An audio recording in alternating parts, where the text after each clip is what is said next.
have a little special something for you. Oh. I do, yes. I've been hiding it under my Christmas sweater. Okay. It is Christmas Eve, but it is also Casey's birthday. That's true. That is true. So I have a little special something for you. Ta-da!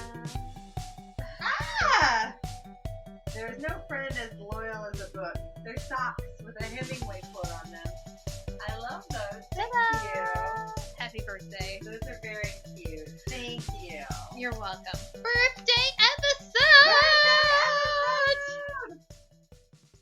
Welcome to This Is Lit, a podcast where we drink and talk about our favorite books. I'm Elizabeth. And I'm Casey. So raise a glass and let's get started. Okay, Liz, what are you drinking today? Dry white wine. So, like Chardonnay. Yeah, Poppy Chardonnay, actually. Poppy? Poppy. P-O-P-P-Y. Like that's the name of the brand? That's the name of the brand. Oh, I thought Poppy. you were saying it was like Poppy. I was like, No. Carbonated Chardonnay? Carbonated Chardonnay. Oh, man. Say that 5 times fast. Holy shit. It's not carbonated, no. It's just That's Chardonnay. Good. I'm drinking red Moscato Yeah, from somewhere. from somewhere. We don't remember, but isn't it called Moscato de Rouge or something? So it's Something probably like that. French. I don't know. It's really sweet. Is it good? It's really sweet. You won't like it. Try it. Okay, yeah.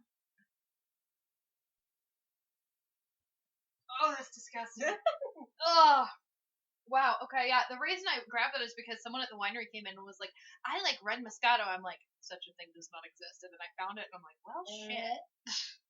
There's also pink Moscato. Isn't that called rosé? No, it's not quite the same. It's sweeter. Ugh. But anyway, Ugh.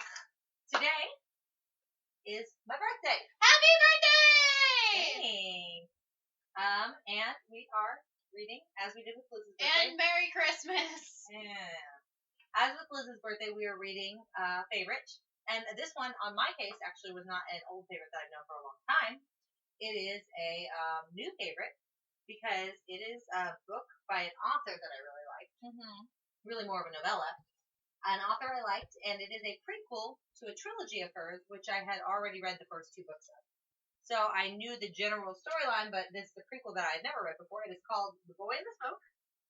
It is by Maureen Johnson. We need to read the series now because that was really good. I love Maureen Johnson. She's a well-known YA author. Usually writes from the point of view of young women. Does a really good job of it, and I've read a bunch of her books. The Shades of London series starts with The Name of the Star. It's the first book in the series. And this is a prequel to that. And it's just a novella. It's like, what, 85 pages long? 85, 86. 86 pages long. Ooh, what do I win? Ooh, look, wine. So it's an 86-page long novella that tells the story of one of the primary characters in the trilogy before the trilogy takes place. So how he got to the point of being where he was in the trilogy. It's I guess you would call it supernatural, modern supernatural. Modern speculative supernatural. fic. Yeah, so it's like spec-fic about like if the supernatural was real in the modern era, and it takes place in England. Merry old England. So the book starts with our main character, Stephen Dene, or do you think Dean? It's D-E. I mentally said Dean. Yeah, I did too. Stephen Dean. So Stephen Dean is a... Maureen Johnson, can you please answer this question for us? How do you pronounce his last name? And listen to our podcast. Maureen Johnson listens to our podcast. She has Twitter. Yeah. Very active on And tell Twitter. John Green I say hi. So anyway, Stephen Dean is a 13-year-old student at a prep school. And his parents forget to pick him up because they're on vacation. They are terrible people.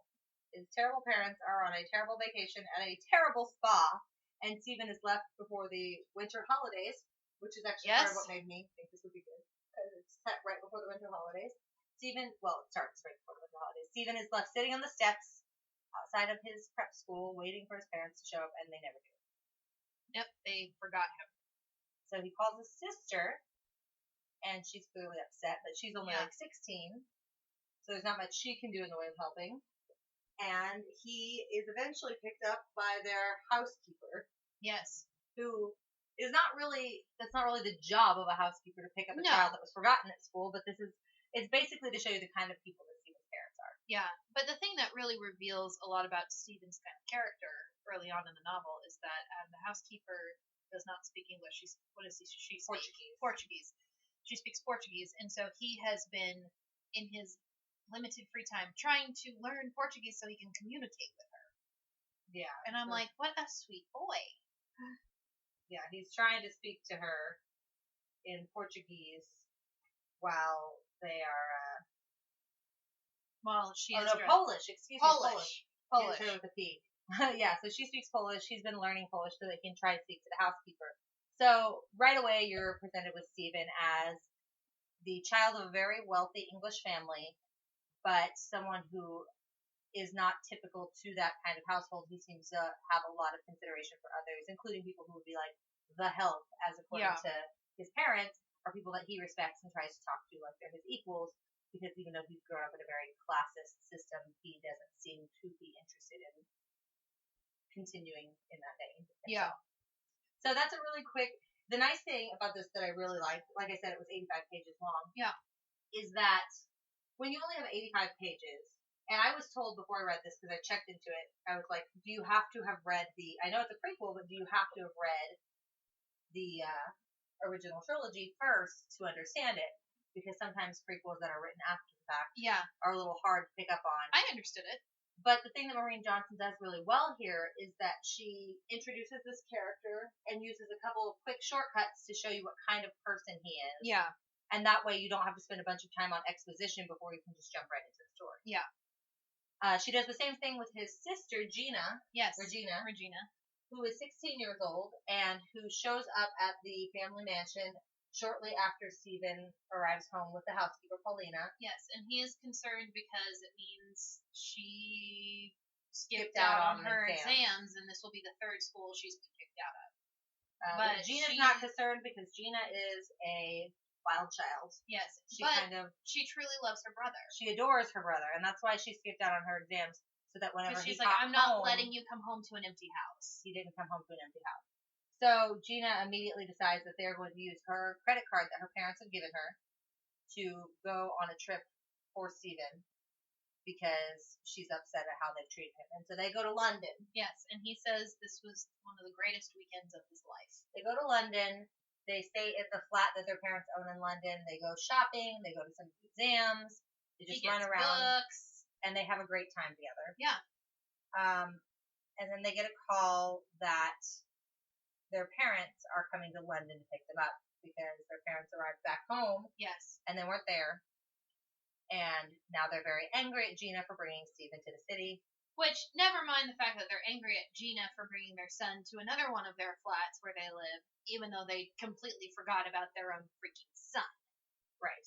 And so, and amidst all this, Gina, at one point, there's a kind of critical detail in there. Gina meets up with a friend at, like, a restaurant that they are eating at, and she and the friend disappear off to the bathroom together, and she comes back alone, and really manic. Yeah. Really manic, and her pupils are really huge, and that's mentioned as a detail that you kind of get a hint that not everything is okay with Gina necessarily. Yeah. And so whenever they arrive back to the flat, Gina is still in this weird manic mode, knows that their parents are coming, and just starts systematically destroying everything in the apartment. Which, I don't really blame her. The impulse, it makes sense. So she dumps expensive whiskey down the sink. She rips the drapes off the wall. She 5,000-pound curtain. She slashes through the cushions on the couch with a pair of scissors.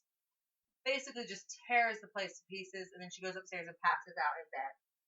And 13-year-old Stephen sweeps up all the broken glass. Yeah, he tries to cover for her. Flips the couch cushions over.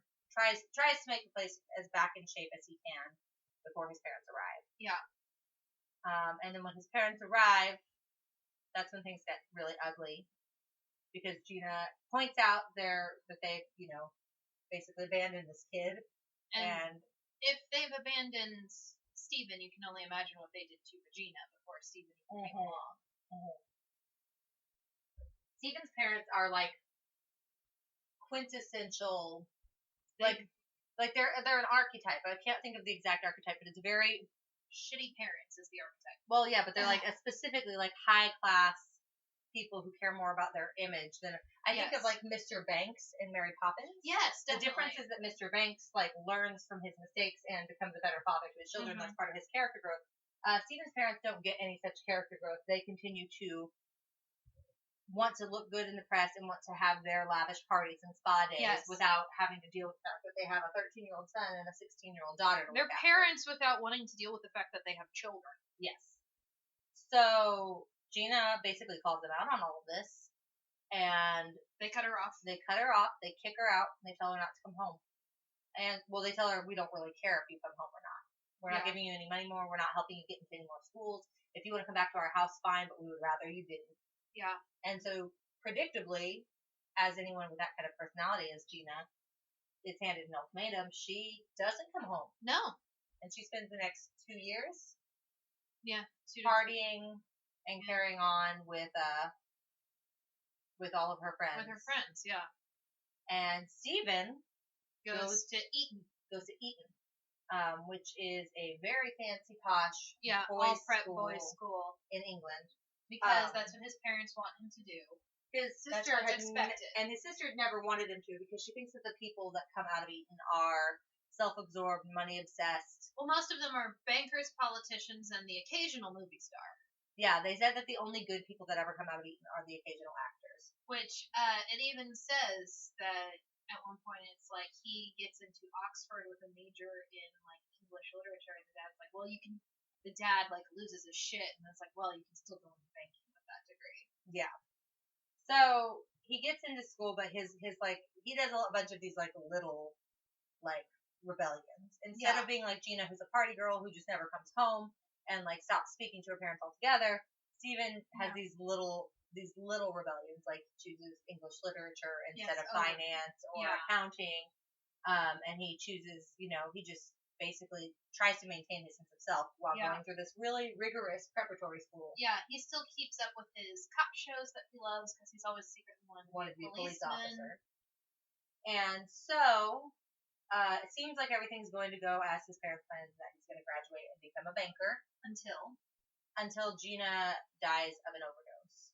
And his parents try to sweep it under the rug. They don't react to it at all.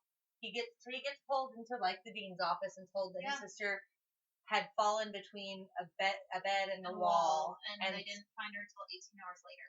And so she was already dead. She had just died down there. No one had even known she'd been at a party and she'd overdosed on accident and died. And Gina was the only person that Stephen really cared about, and it was absolutely devastating to him. And she was really the only person that cared about him. That's true. Absolutely devastating to him, but his parents, they don't care. Yeah. They literally don't care. Like, there's a big rowing competition at the school, 4th of July. It's like a big school holiday. 4th of June or something like that? 4th of June. Is it June? I probably said July just because, we're American. Yeah, 4th of June is a big holiday. It does not take place on the 4th of June. No. Which was weird. But whatever. I don't But they all have funny hats and flowers. There's a rowing thing, which, by the way, have you ever seen a boy from the rowing team? Shoulders for days. Shoulders for days. And legs. And lots of muscles. You okay, Liz? Yeah. Anyway, so Stephen at this point is like 15 or 16. 15, 16 years old. And his parents come out and they're having this rowing day. And he has a couple of glasses of champagne with his parents, and then he wants to talk about his dead sister. Yeah, because they have been shoving it under the rug, and the mother's first reaction is, why do you have to ruin everything for me? And that was the moment I'm like, what the fuck do you say, bitch? Yeah, so he tries to bring up Regina, and his parents will not have it. He's had a lot to drink, he's very upset, he's very angry, and then the dad's like, come help me get something out of the car. Because the mom is like, don't make a scene. And he's like, I'm not making a scene. I just want to talk about my sister. Yeah. And there's nothing wrong with that. No, it's totally reasonable. And they go out to the car, and his dad shoves him up against the car and yells at him and basically threatens him physically. And that's when he's like, are you kidding me? Muscles for days. Yeah, so Stephen kind of laughs in his dad's face like, if you actually want to fight me, I will hit you back, and I will win. But that's the moment his dad goes for the ultimate low blow and says, you knew she was doing drugs, and you didn't do anything about it, so her death is your fault. And that was the moment I'm like, his parents need to be shot. Yeah, his parents, his father literally basically lays the blame on him. He's like, you can't be angry at us for what's happened to her because if you really cared, you would have done something. And while it's true that Stephen had an inkling that He didn't know. he didn't really know, he had an inkling that something was wrong. Yeah. And even so, even if he had 100%, even if he had seen her snorting cocaine off of a mirror, you can't control the actions of other people. No, and no one is ever responsible for a death that happens to someone accidentally because of their own decisions. But when someone is torn up and upset and emotional and been drinking and you blame them for the death and of their own somebody parents blame them. Yeah, which it was truly, I think, it's not exactly her parents' fault, but her parents really, the dad is like, when I gave her every opportunity, I gave her everything, and it's like, well, no, you gave her every opportunity for the path you wanted her to follow. You never showed her any affection or like genuine care about her situation. And so he gets upset. He kind of goes numb for a while, which is a major sign of anxiety and depression. Yeah, so Stephen, long story short, Stephen ends up going out to the boathouse after the event is over and trying to hang himself with a piece of rope over the rafters. Yes, and immediately changes his mind, and then suddenly the chair is underneath his feet again. Yeah, it's like he gets to the point where he goes through with it, and then he immediately regrets it, but he can't get down. Yeah. And it's looking like he's going to die, and he's realized now that he is actually at death's door, that he doesn't want to die. Yeah. Which is at which point that the chair gets replaced back underneath his feet, and he meets Peter. Peter is another teenage boy. Peter is precious, and I will protect him with my life. I love Peter. So Peter is he's another Eaton boy. But he is dressed kind of strangely, talks a little weird. Yeah. And he eventually tells Stephen that he threw himself into the river and drowned. Over Simmons, another boy in his class, who was too beautiful. He kissed this boy, and the boy freaked out, and he threw himself in the river and drowned, rather than deal with the fact that he had outed himself to this boy and had been rejected. Yeah. And so Stephen does not believe him. Yeah. Stephen thinks he's having a near-death experience, hallucination. His throat is all raw and ripped up. Yeah. But that's kind of when he realizes, you know what, this isn't right. So he goes to the school nurse to get help, and they send him somewhere to the doctor because he's like, it's over, and he feels kind of free from the expectations of his parents now. Yeah, it's like you've tried to kill yourself. Like, what worse can happen to you at this point? Exactly. And he doesn't want to kill himself anymore. It's not a prolonged situation. He immediately felt regret, which statistically most people do. The people who survive say that they regretted it. It's very common, and so that's kind of Stephen's kind of realized that, and so he still goes to stay in a mental hospital for a while. Mm-hmm. And while he's there, his therapist tries to get him to open up about his hallucination of Peter. And he doesn't want to really talk about it. The more distance he gets from the actual event, the more convinced he becomes that Peter was actually a real ghost. Yeah. And so he starts doing research, but he's not finding much. And then his therapist has him go to a session with a different doctor. Yeah, a quote-unquote specialist. And the specialist wants to talk exclusively about Peter. Yeah. And he's still feeling very resistant to this, of course, and so he says, I'm not going to talk to you about Peter unless you can get me something first. Yeah. And so they give him all of the records for Eaton dating back to the early 20th century. Yes, this is after they take him to the most haunted house in London. Is that after the haunted house? I thought that's after the haunted house. Okay. The most haunted house in London. Right, so they take him to the haunted house that's first. After they don't get him the records until Thrope offers him the job. Right. So the specialist takes him to this house in the middle of London. Yes. And basically just like leaves him inside. And which, if you were at all, since I know you've been in a haunted house before. I've been in several. Yeah. So if I seek that shit out, and I try to avoid it like the plague. If I was left in a house that was dark and empty, and I heard a child crying upstairs, I would go upstairs. I would be like, nope, bye, Felicia, I'm out. I've seen how this horror movie ends. I found Steven's response very relatable. I would have done the same thing. So he goes upstairs. He hears a child crying upstairs, and he goes up the stairs. If I didn't know the house was haunted and I heard a child crying upstairs, I'd be like, I need to go up and save this baby. Yeah. But he's already got a sense that something's weird because the woman who brought him to the house does not acknowledge the receptionist who is sitting behind the desk in the house. Yes. And the receptionist and Stephen have a conversation, and she, as far as she's concerned, there's no one there. Yeah. So Stephen already has a pretty good idea that something weird is going on. Yeah. And he sees this little girl who's playing with the doll. Up on the 4th floor, and the whole place smells smoke and decay. And there's a little girl up there with a doll. Yeah, and this little girl says that her baby brother will not stop making noise, so she put him in the fire. And then her mom got really upset, and her mom held her head under the bath water. And I'm like, oh my goodness. Yeah, it's pretty fucked up. This is how a woman in white is created, which if you don't know that legend, a woman in white is a woman who finds out her husband is cheating on her. She has a psychotic break. Kills her children. She kills one or all of her children and then commits suicide. Malorina. Yeah. So anyway, he's got this flashlight, this big bulky flashlight with a weird attachment on it, and the receptionist woman from downstairs appears and tells him to touch the child with it. Which in proper English they call it torch. Whatever. We're Americans. It's a flashlight. Americans. It's a flashlight. He doesn't want to do it, which is what I thought was interesting. Yeah. Like, Stephen is not the kind of person, despite going to these prep schools where they kind of encourage you to not question things and just do what they say, Stephen is not the kind of person to do anything without a good understanding of why he is being expected to do it. And so he kind of refuses, but then the child kind of gets scary. Yeah. And then he's like, oh, okay. And when he touches her with the flashlight, she basically dissipates.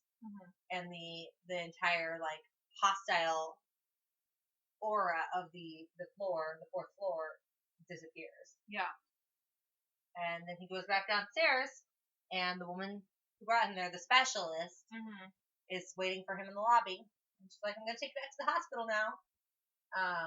And that's when he meets Thorpe, as they take him to meet Thorpe first, right? Thorpe, yeah. So Thorpe is a man who runs a division of MI6 that is paranormal investigation, essentially. MI6, isn't it? I thought it was MI5. It might be MI5. I don't know anything about the British government.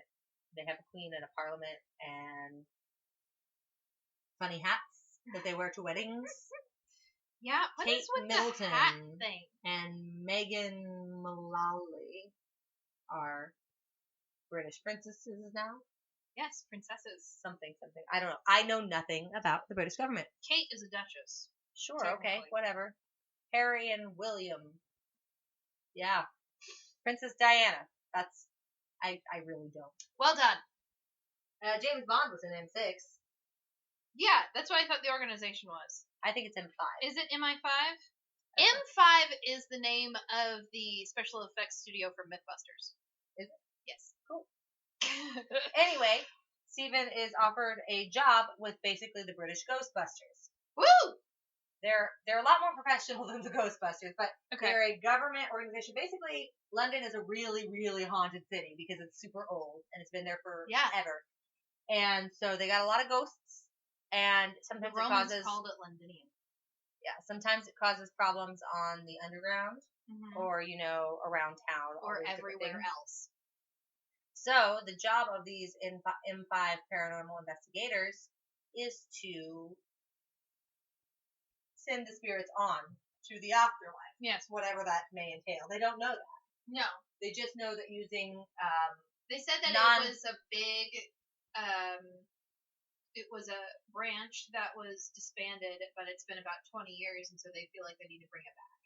Right, because the ghost problem is, again, exacerbating. Yeah. And so they use these devices that have, like, little diamonds like raw, Yeah. flawed diamonds As a kind of like A an conduit. electrical ground. a conduit. And whenever a ghost is touched with one of these conduits, they basically zap onto the afterlife. There's some sort of electrical Yeah. hoo-ha. And the only people who can do this kind of job are people who have had near-death experiences between the age of 14 and 18. And they're the ones who develop the ability to see spirits. So if you almost die for whatever reason, you can start to see and interact with ghosts, which is interesting to me because it kind of implies that not only seeing but interacting with.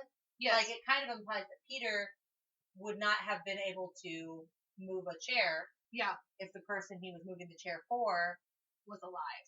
Was and did not alive have and a, didn't have wasn't having a near death. Like the fact that Stephen was having a near death experience is the only reason Peter was able to save him. Yes. Which is interesting. But yeah, so Thorpe basically explains all this to Peter, and it's like, so if you want a job, you're basically going to be a policeman for ghosts. Which is very tempting to him because he always wanted to be a policeman. And he no longer cares about what his parents think. And Yeah, he kind of had a psychotic break, honestly. Let's be honest. and his parents, like, when your child is in a mental hospital and you don't go visit your child, you're shit parents. I think we've already established. Yeah, shit I have a thing with that because I have personally wonderful parents, but I have seen way too many people who don't deserve babies, and they have them. Mm-hmm. So anywho, Thorpe offers him the job, and Peter doesn't really buy into the whole thing. Yeah, Stephen doesn't buy into the whole thing, so Stephen, then that's when he gets the records. Yeah, so then he says, well, listen, I want to see all of the records for Eton back to the 20th century. Mm-hmm. Because he's trying to figure out if Peter was a real person rather than a hallucination. He figures if he can find Peter. Yeah, and he cross-references Peter because he only has the first name Peter. Right. But he also has the name Simmons. The last name Simmons. And so he's able to cross-reference that, and he finds Peter's file, and after only 3 years, which is a short file for an Eton boy, his file ends, and it says... Accidental drowning. All other files are with the police. So that's how he knows Peter was real. Yeah. And so at that point, it's like, it doesn't even seem like Stephen even is questioning anymore. At that point, Stephen's just like, I'm in. Yeah. And he calls Thorpe, and he's like, I want the job. Yeah. Basically. So they took him out. He does training. A couple of years later, he is starting this organization to build his team of British Ghostbusters. And he put the diamonds in his cell phone. Yeah. Instead of, he like used this for casing of a cell phone. Yeah. So you're just holding a cell phone instead of a big bulky torch. Yeah, and he's a constable now. He's a constable with police. And the first thing he does when he's released is he goes to find the place where his sister died. Ooh, that's right. Yes. And then the woman comes back. That killed my heart. Yeah. I think he was hoping that well done, Maureen Johnson. Well done. I think he was hoping he would see Gina again, but the ghost from before, the woman who was at the haunted house, gray-haired woman, she's not here. I understand why you're here. She moved on. Yeah. And it's best that you do the same. Yeah. So then the other unfinished business that Stephen has is at the boathouse at Eton. Mm-hmm. So he goes back and he shows Peter the phone and says, this can move you on to the afterlife. Peter asks, well, do you know what's there? Stephen's like, I have no earthly idea. And Peter, who has been for the last, 80-some years, stuck in this boathouse, is like, it's better than nothing. It's better than being here forever. And, he tells Peter, thank you for saving me, and sends him on. And that's the end of the book. Mm-hmm. It's interesting to me how Stephen is the one who has unfinished business. Yes, he is. Like about his sister, about Peter. Yeah. But usually you hear about ghosts having unfinished business, and that's why they don't move on. But this book explicitly says, no, that's not why. No one really knows why. Why they some spirits say and some don't. Yeah. That's not something for us to know. No. It's just something that this is a job in which you have to be content with not knowing all the answers. Yeah. Which is interesting because Stephen is not at all portrayed as the kind of character who is okay with that. No. He wants to know why.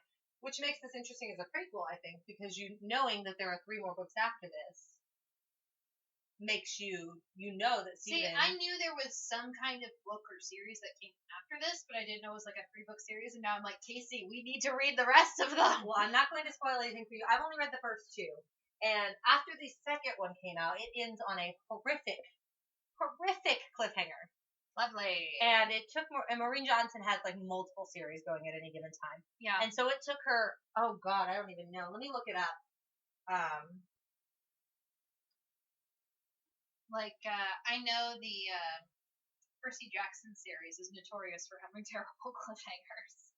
Yeah. As well, and people lose their minds. I haven't read all of them, but I knew what the cliffhanger was with one of them, and I'm like, oh, did you? Because social media was like, why did you do this to us?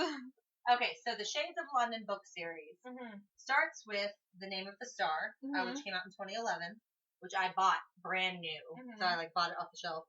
Second book is The Madness Underneath, came out in 2013. And the third book, so there are 4 books in it. The third book came out in 2015, and it is called The Shadow Cabinet. And have I read that one? No, I haven't read that one. So that one came out in 2015. So I read The Madness Underneath in 2013.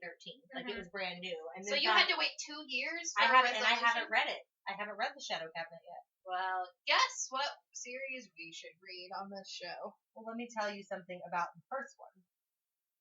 So, Stephen is a character in the rest of the Shades of London books, but he is not the main character. I figured. The main character is a girl called Rory, who is an American studying abroad in London. And in the first book, she is caught up in what appears to be a series of copycat murders that are based on the original Jack the Ripper. We need to read this book series. Yeah, we do, buddy. It's so good. I really love it. And I was saving the Jack the Ripper reveal because I knew you'd be excited. But yes, we totally need to read this book series. I own the first book and I've read the second, but the second, I believe, is the one that ended on the big cliffhanger. I think. So then I have a question for you. Since you are an adventurer and you seek out things like this, have you ever seen a ghost or any kind of paranormal thing? I know you were at the Crescent. Okay, so I've been to several haunted hotels and houses. I seek these things out. The Crescent Hotel in Eureka Springs, Arkansas, is one of the most haunted hotels in the world. Because that was an insane asylum, right? It was a hospital at one point run by this doctor, Dr. Brown, who was not really a doctor. He was a snake oil salesman who told people that bathing in the hot springs and taking his battery of supplements could cure their cancer. So needless to say, a lot of people died there at the hospital because he couldn't cure cancer. It was also at one point a young women's school. There was a girl who jumped from the roof whenever it was a school. Also, at one point, whenever the hotel was being built, a man was catcalling down at a woman on the street, like a construction worker, and he fell and died. So there's a lot of different stories around the hotel about the ghosts there. Same thing with the Elms in Excelsior Springs. A lot of people came to bathe in this quote-unquote healing spring waters and then still died. Yeah. And then, of course, the other possibly more well-known hotel is the one in Estes. Yeah, I wanted to call it the Overlook, but that's not the real name. No. The Overlook is what... It's the hotel from The Shining. Yeah, the Overlook is the hotel from The Shining. That's where they filmed it. Why can't I remember this? The Stanley. Yeah, the Stanley. Exactly. So the Stanley Hotel, God, I've been there too. I've been there too. So I went to the Stanley Hotel last year and took the ghost tour. And I took the history tour because the ghost tour was night only and it was sold out. But we still heard a lot about ghosts on the history tour. Yeah. That's the hotel where Stephen King was staying when he got the idea for The Shining. Yes. We even got to go, and like that, the outside of it is what they used for the outside, the establishing shots in the movie, the Stanley Kubrick movie. Yeah. For The Shining. But I think they used it for the establishing shots in the TV miniseries as well, actually. I think they did. But they didn't film inside because that hotel is so distinct, and like when you drive into Estes Park, if you've ever been there, it's like right up on the hill. You can't miss it. Yeah, it's right up on the very top of the hill. And by the way, if you ever go to Estes Park, look out for caribou. They're everywhere. But yeah, it's big, it's spooky, and it's got real long hallways, like with the the twins in The Shining. It's got those real long hallways. Neither of these places did I see a ghost. When I was at the Eureka Springs Hotel, the Crescent, I was actually there on work, and they tipped us with ghost hunting kits. Yeah. Well, so I was working a murder mystery there. See there. anything happen then? I didn't see anything happen, but I had a ghost hunting kit, so it had a thermometer, EVP, an EVP, an EMP. All these things that you could like gauge. I remember that Snapchat you sent me. Yeah, so I my little machine went off really crazy, like the electrical machine. So who knows? I didn't see anything there. EMP. But we stayed up all night walking through the halls of the hotel in the middle of the night with our gear and trying to find ghosts.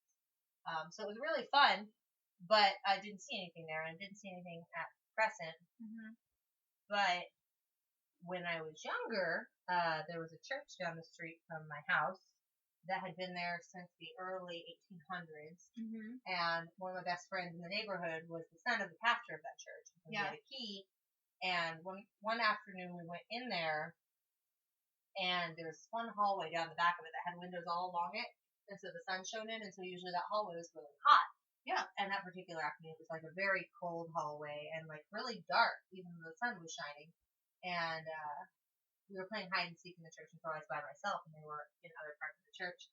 And I could have sworn that I saw like eyes at the end of the hallway, like looking at me. And it was so cold. And then I don't remember anything. And then one of the boys came and found me, and I was just like, they were like, you were just like kind of slumped against the wall, like on your knees on the floor. And so I don't know if I had a dizzy spell or what happened, because I don't remember any of it. But yeah, that's probably the closest to anything ghostly that I've How ever old seen. were you? 11. Okay. And like the other boys will verify that this happened? Mm-hmm. Yeah, my brother was there, and then Luke and Matthew were the two boys whose dads was the pastor. Okay, so I have follow-up questions. Yeah, absolutely. Okay, so you said you saw eyes at the end of the hallway. Were they like glowing? What color? Do you remember what color they were? They were red, and they were probably about 5.5, 6 feet in the air. So, okay, and was this in Springfield? Yes. Okay. Do you remember the name of the church? I don't remember the name of the church, but I could probably find it on the map. Okay. Shit. Okay. I'm freaking out right now. It was pretty spooky. Okay. I'm not gonna lie. What time of year was it? Do you remember? Spring. Spring? Mm-hmm. So it was spring. It was fairly warm outside. So let's see. If you're born the same year I am, so that would have been 2000? 2000, 2001. Spring of 2000, 2001. Yeah, somewhere there. And you have witnesses that found you. Mm-hmm. Okay, this is creepy. Yeah, it was super spooky, and I never went back in that church ever again. I don't blame you. Did you have a feeling? Any kind of like weird juju feeling? Like, did you have a feeling like in your stomach, in your shoulders, in your head? Yeah, no, I just like it was like that heavy weight on your chest you get when you're really dreading something. And I looked up because I walked into the hallway, so I was like it, and I was trying to find the people who were hiding. And I like walked into the hallway, and it was weirdly cold, which was not usual because, like I said, it had windows all along, and the sun was shining. And I like looked out, and I could see the sun shining, but the hallway just seemed very dark. Okay. And it was very cold, and I just immediately felt like anxious, like weight on my chest. And then I looked up, and at the end of the hallway, I saw the eyes, and I like looked, and they looked, and then I don't remember anything until they found me, and I was just like on the floor, like leaning against the wall. Like, not unconscious when they found me, but, like, zoned out, I guess. Like, okay. I don't really remember anything until they asked if I was okay. Do you know how long you were zoned out? Long enough that they came out of their hiding places to look for me. Because, like I said, I was it, so they were waiting for me to find them. Okay. So it must have been a while. But I don't really know. Okay, do you know any kind of... Do you know if anybody else has had a history of anything in that church? I don't know. You know, I've never really looked anything up about it. Like, it was a... It was a very weird experience, and it kind of made me nervous, and so I just never went back into the church. Okay. But yeah, it might be something worth looking into. You haven't seen anything before or since? Not that I can think of, no. I've been to a lot of haunted places since, like, actively trying to find something to see. But... Okay. So, okay, that's freaky. I'm trying to think of what Scott would ask from that one podcast I listened to, because he's good at this and I am terrible. What podcast is that? Astonishing Legends. Oh, yeah. Yeah. Scott Philbrook, listen to our podcast. Hi, Forrest. You can listen to our podcast too. Teamwork makes the dream work. Yes. Wow, that's amazing. So, you said the church was built in like the 1800s? I think so. I think it was the 1800s. Okay. It was an old stone church, like it was gray stone on the outside. It looked very Catholic, but it was at the time I think Methodist. Okay. So it's an old gray Methodist church in Springfield. Was it like in Springfield proper or kind of on? Okay. Yeah, it was like in a neighborhood. In a neighborhood. Yeah, because it was like within walking distance of our houses. Okay. Wow, I've never heard you tell that story before. I don't tell it very often. Yeah, that's terrifying. It was spooky. That's spooky. That's terrifying. And I only lived in that neighborhood for 1 year, so I when I was away, I never saw those boys again. Okay, so it was springtime. It was sunny. Do you remember what time of day it was? Was it like morning, afternoon? Late afternoon. Probably 3 or 4 in the afternoon. Okay, so it we wouldn't had have to been go home for dinner pretty quickly after. So it wouldn't have been dark yet. No, there's the no sun way. was still all the way up. Did any of the windows in that area have like a like blinds or shutters? No, they were old windows. They were those ones that are like 4 panes, like that had like the wooden cross beams that like are really not very sturdy, but they were high up on the wall. So they were kind of like the windows in here. Oh, okay, yeah. So that they were high up on the wall, so they didn't get like bumped into or anything. How about? Do you remember kind of like about how far apart they were spaced? Probably like 1.5 feet. Like it was pretty evenly spaced. Yeah, so they were all the way along. The hallway was like, normal hallway width. I don't know, like what is that, like 3.5, 4 feet? Yeah. And then it was like hallway was probably 15 feet long. It was like the longest hallway in the church. It was along the back of the church.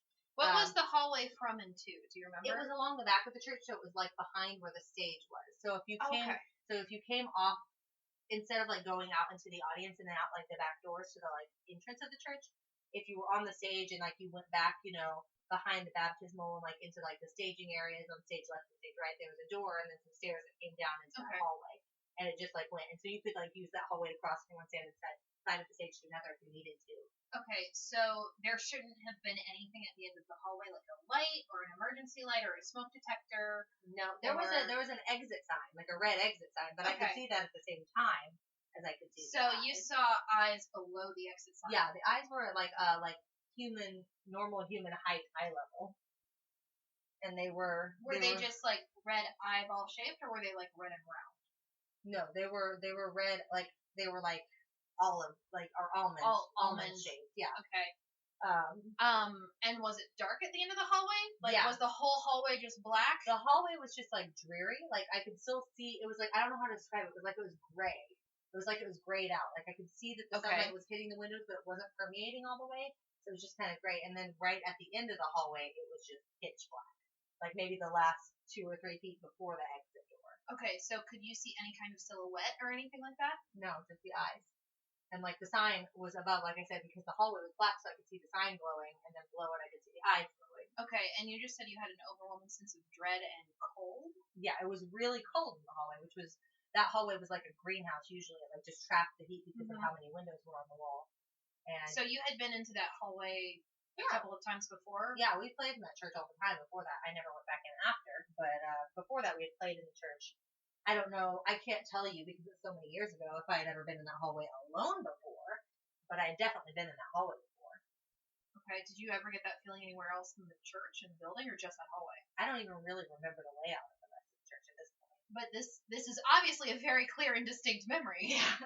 And there were like cubbies on the wall, so like on the left side it was all the windows, and then on the right side there was like wooden cubbies built in, like kind of like those IKEA ones, but they had clearly been like built in by church members. And they're like hymn books, and like there's like a box of tissues and one like random miscellany. Okay, and you were 11 years old, so you You weren't sick. You hadn't been drinking. You weren't on any medication of any kind. You had eaten that day. Mm-hmm. Okay. It was a perfectly normal day. It was like that particular year that I lived at that house. Mm-hmm. A lot of my memories of playing with those two boys is very like cliched, like childhood, like summer. Yeah. You know, we like played outside on our bikes. Like we didn't tell our parents where we were going. We would go off on like little adventure, but we'd never go far. So like that whole spring and summer, I have like very good memories of just like very innocent childhood, like nothing unusual, except for that day. That was a weird day. Wow. And I told them, and they believed me. They believed you immediately. Luke said, "Oh yeah, let's go." Like Luke didn't want to talk about it.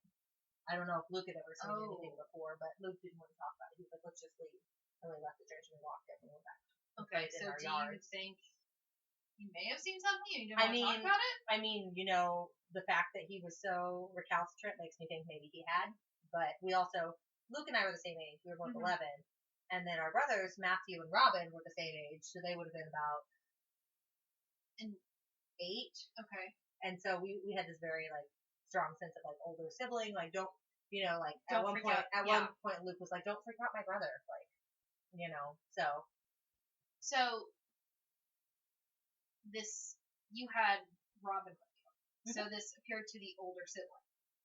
I guess. I didn't think of it that way, but yeah, I guess if Luke did see something. Because if Luke did see something, then that means this appeared to the older sibling in both pairs. Yeah. Huh. Of course, that's going on. 2 people. Yeah, and assuming that he saw it. Even though he didn't say anything. Right. Well, there was nothing there whenever they found me. Like, the hallway was normal.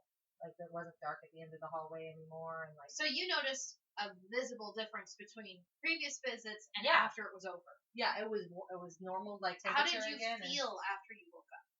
Do you remember? Alarmed and confused, mostly. But, like, you didn't have a headache, your stomach didn't hurt. I just had a blank spot for, like, however many minutes it was before they came looking for me. You have creepy eyes and an incident of missing time. Yeah, basically. Great. So anyway, ghosts are real, and they are out to get you. Merry Christmas. Ho, ho, ho. But yeah, circling back. Yes. Circling back. Thank you for sharing that with me. Yeah. That was fascinating. Yeah, you know, I love a good ghost story. And, you know, like I said, like, I never went back there because I was 11 years old and I was scared out of my mind. Well, that's why I don't volunteer for any shows at the Elms anymore. Because I told you that story as soon as it happened. Because I was so freaked out. I'm like, if anyone's going to believe me, it's Casey. Yeah. I know it. For our listeners, if you don't mind. Not at all. Hey, I'm fine with telling ghost stories. That's a birthday ideal, honestly. Yes. For our listeners, the Elms Resort and Spa in Excelsior Springs is Missouri, is exceptionally haunted. I was vaguely aware of this. What? You just made a face. I just remember another haunted place. Story. All right, where have you been before we get too deep into it? Up in, is it Liberty or Independence? Liberty. Oh, that one hall at William Jewell? Yeah. No. It's not at William Jewell, but it's in Liberty. It's a winery now. Oh, great. It's a winery now. I had been there. I should visit. For a show. There was a show in the winery. Because if I'm going to face ghosts, I might as well do it. It used to be an insane asylum. Karina went there.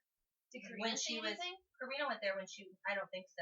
She went there when she was in college at William Jewell because it was kind of a tradition. Like, this is the spooky place. We should all, you know, everybody should go. This one. Oh, yeah. That creepy place. Yeah, I can't remember the name of it. But I'm showing her a picture. It looks like the mansion from the X-Men. Yeah. It's in Liberty. Yeah. And it used to be an insane asylum. And it turned into a winery. We're Googling it right now. And it's in... I'm sorry, sir. Yeah. Belvior? Yeah, the Oddfellows. The Oddfellows house. Oddfellows. Yeah. So it's the Belvior Winery and Inn now, but it used to be called the Oddfellows Hospital or Asylum, something along those lines. I didn't see anything there either, but there were a couple of weird cold spots in that one.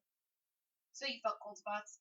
Like distinctly cold. Different. Yeah, there were, I had back when I did architecture, we had a company Christmas party at the Elms, and everybody got us a room, which was very, very nice of our bosses. And so we did a 1920s themed murder mystery. So we hired our troupe, and it was a good show, and it was a good time. And then they're like, oh, we're going to do the ghost tour for the Elms. And I had known that there was a ghost. I had done a little bit of research, and I'm like, you know what? I'm fine. Nothing ever happens to me. It's whatever. And at the time we did this, I had had maybe 1 to 2 drinks with dinner, so I was not drunk at all, even though everybody else in the party was shit-faced. But yeah, that was back when I was doing some health stuff and I really couldn't drink. Right. So we did the tour, the ghost tour, and I believe it was Jay who gave the tour at the resort. He said that the big oval lap pool down in the spa used to be the speakeasy during the 1920s, and there was Al Capone did business there, and I know, right? And there was this is just one of the stories for that hotel. There's so many more. There was a gentleman in the speakeasy who was shot and killed over a dispute there. And so Jay tells the story of, he's like, yeah, if you go in there and once you get in the door, the back left corner, I've gone in there some nights and there is a shadow sitting in one of the chairs. And I'm like, yeah, fine, whatever. And so, and I have to tell you, as soon as I entered that hotel, I felt kind of uneasy, but I'm like, I'm probably just nervous about the party tonight because I want everyone to do well.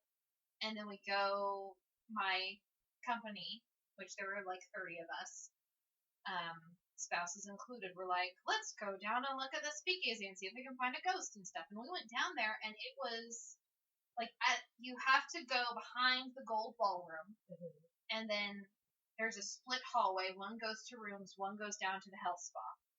And so, you take the hallway that goes down to the health spa, which is typically where our dressing rooms are when we do murder mystery shows, because we're typically in the gold ballroom. Right. That story. We go down to, and then you have to take a set of stairs down to the pool. And as we're going down the stairs, just as I'm walking down, I'm like, the more I'm going down the stairs, the more I'm like, I don't like this. Something in my brain is going like, no, don't keep going. But I went because I'm like, I'm just, I'm like, I heard the story, I'm probably freaking myself out, it's fine. And I get down there, and as soon, I can feel the heat. Before I cross the threshold to the room with the pool in it, I can feel the heat and the humidity from the heat in the room and the pool, and it's hot. And I'm like, this is really strange. And the second I cross over the threshold, I can't breathe. My husband had to sit me on the edge of the lap pool because I could not get a breath. And then I kind of sit down, take a few deep breaths. I'm like, okay, I'm fine. And it was very similar to if I was having a panic attack. Because I've had those before. Right. Where I'm like, just for no reason, I'm just like, it's fine, I can't. And then I need to take a minute and breathe, and it's fine. And so I'm around this group of people. There's people in the lap pool. It's lit. It's completely lit. And so I stand up.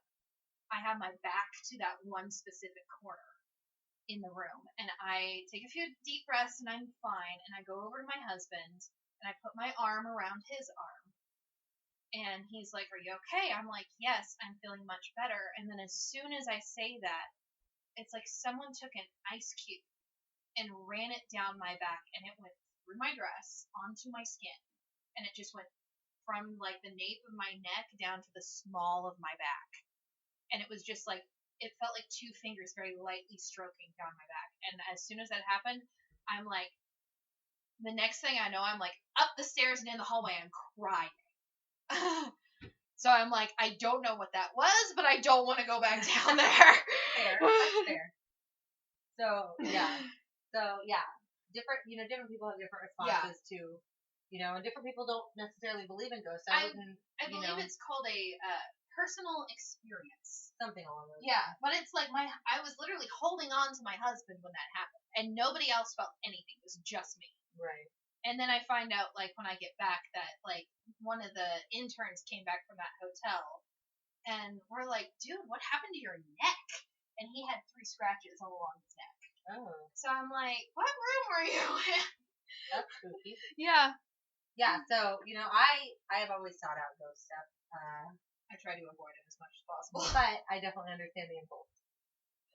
So if there was, let's say, Kansas City's is a fairly old city, but it's not as old as, like, say, New York.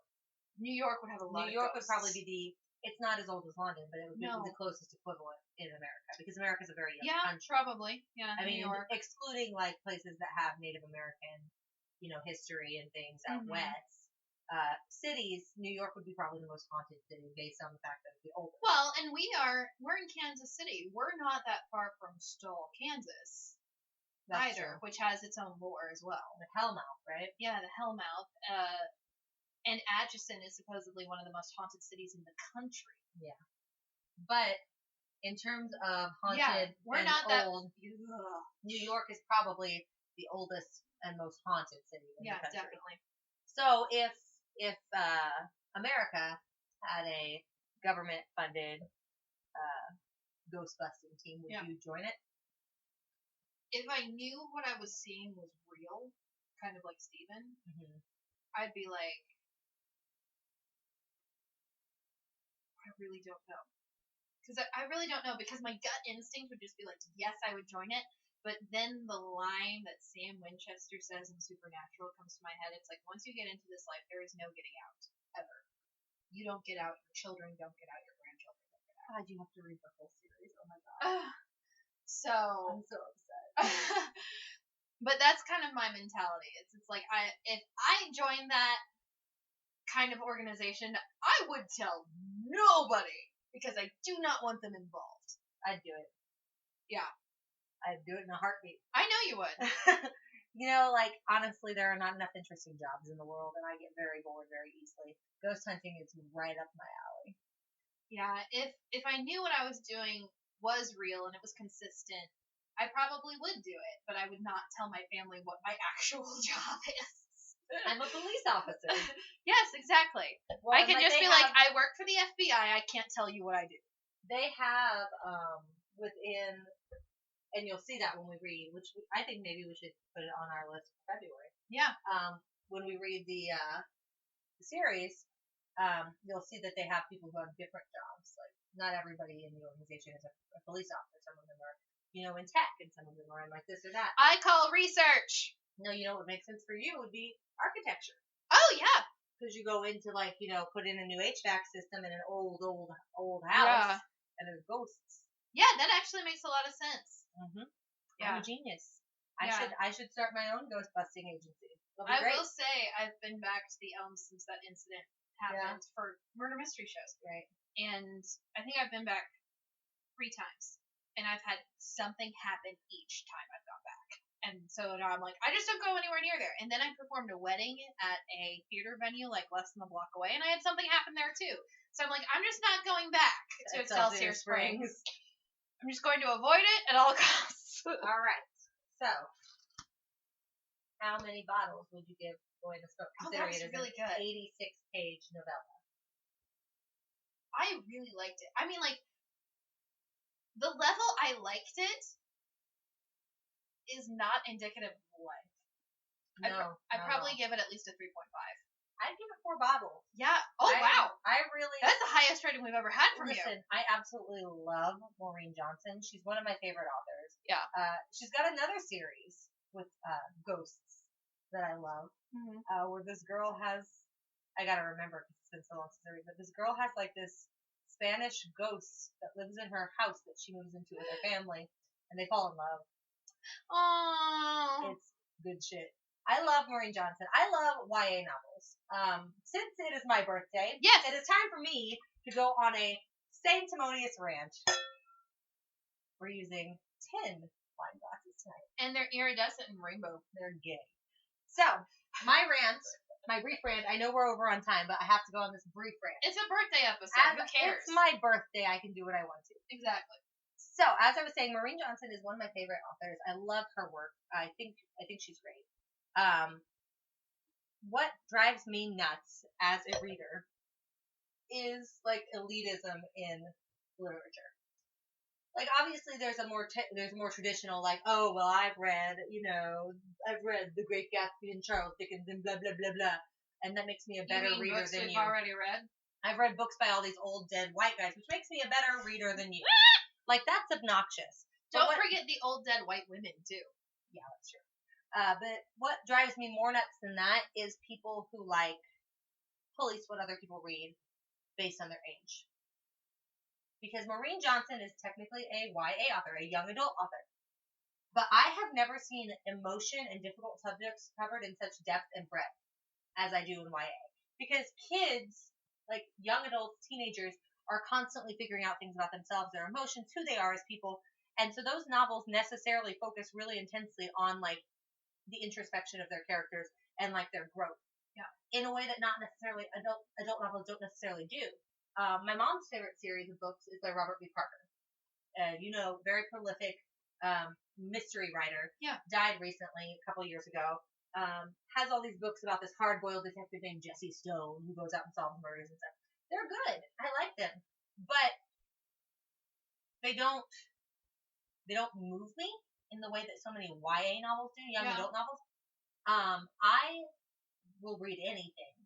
But I love young adult novels, and I think it's because they're so honest with the emotion in them, because that's what kids need when they're reading. What they're looking for is someone to say, I see your experience, I relate to it, and I understand.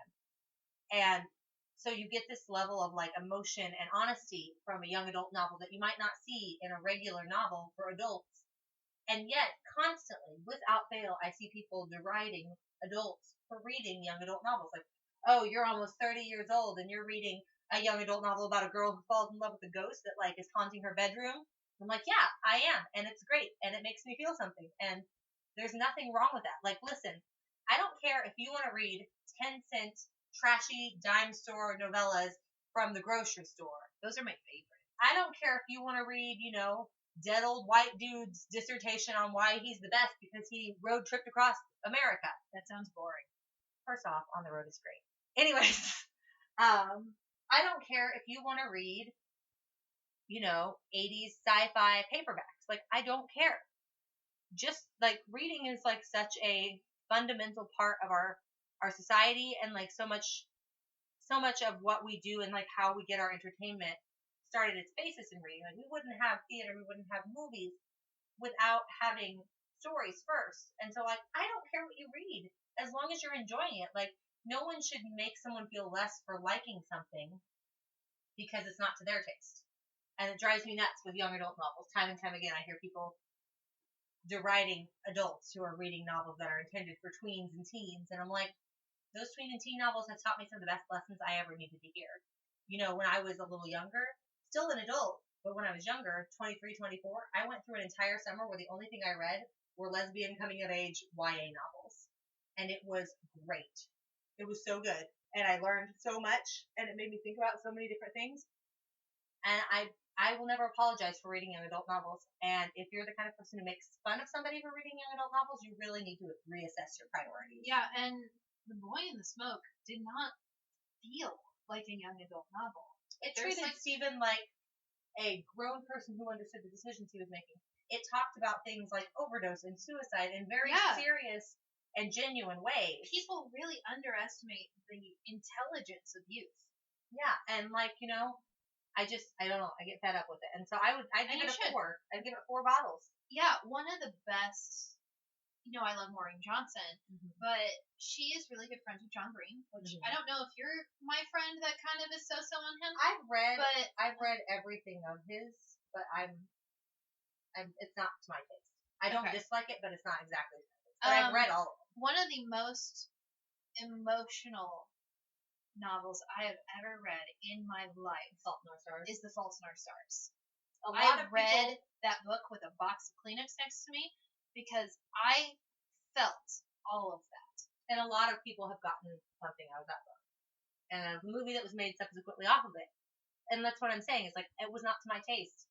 But, I'm not about to trash somebody else for enjoying it. Yeah, and, I remember going to see that movie with Mallory, and I bought soda, and I pulled the box of Kleenex out of my purse, and the lady's like, are you going to go see The Fault in Our Stars? I'm like, yes, I am! But, I haven't said this on the podcast before, but, I'm over it. That novel really connected with me because I was a teenager with cancer. Right. And I still get emotional thinking about it. And so, talking to somebody at the time was not really an option for me. And so then when I got to be older and I read that book, I'm like, oh my gosh, all my feelings are validated and I know exactly how you feel and I'm glad to know I'm not the only one. Yeah. We'll have to read that one. Sidebar. Sidebar. I saw the new Spider-Man movie today. Yes. And there was a pervading theme through the movie where they would meet a new Spider-Man and they'd look at each other and they'd be like, you're like me, I thought I was the only one. And it's literally at the end, there was a tribute to Stan Lee at the end because he just recently passed away. And it was thank you, Stan Lee, for reminding us that they're not the only one. Yes. And I think that's really what it comes down to. That's why we do this podcast, because the power of stories is so essential. We read to know we're not alone. And yeah, exactly. And I don't think it matters what it is that you're reading, as long as it's something that resonates with you. And that's my rant about young adult novels. And that's part of the reason why I would give Boy in the Smoke four bottles out of 5. This was great. I mean, I was surprised at how much I loved it. But anyway, that's it for the birthday episode. Thank you for listening to our tirades about ghosts and YA novels. Expect to see the name of the stars in the near future because shortly we will definitely be reading it and hopefully the rest of that we are series. now going to smudge this room because we talked about ghosts. And anyways, we love you all and we hope you have a very Merry Christmas. Merry Christmas. Cheers. Cheers. Thank you for listening to our podcast. For more information, visit us at litliteraturepodcast.com or check out our Facebook, Twitter, and Instagram pages. And remember, too much work and no vacation deserves at least a small libation. Cheers.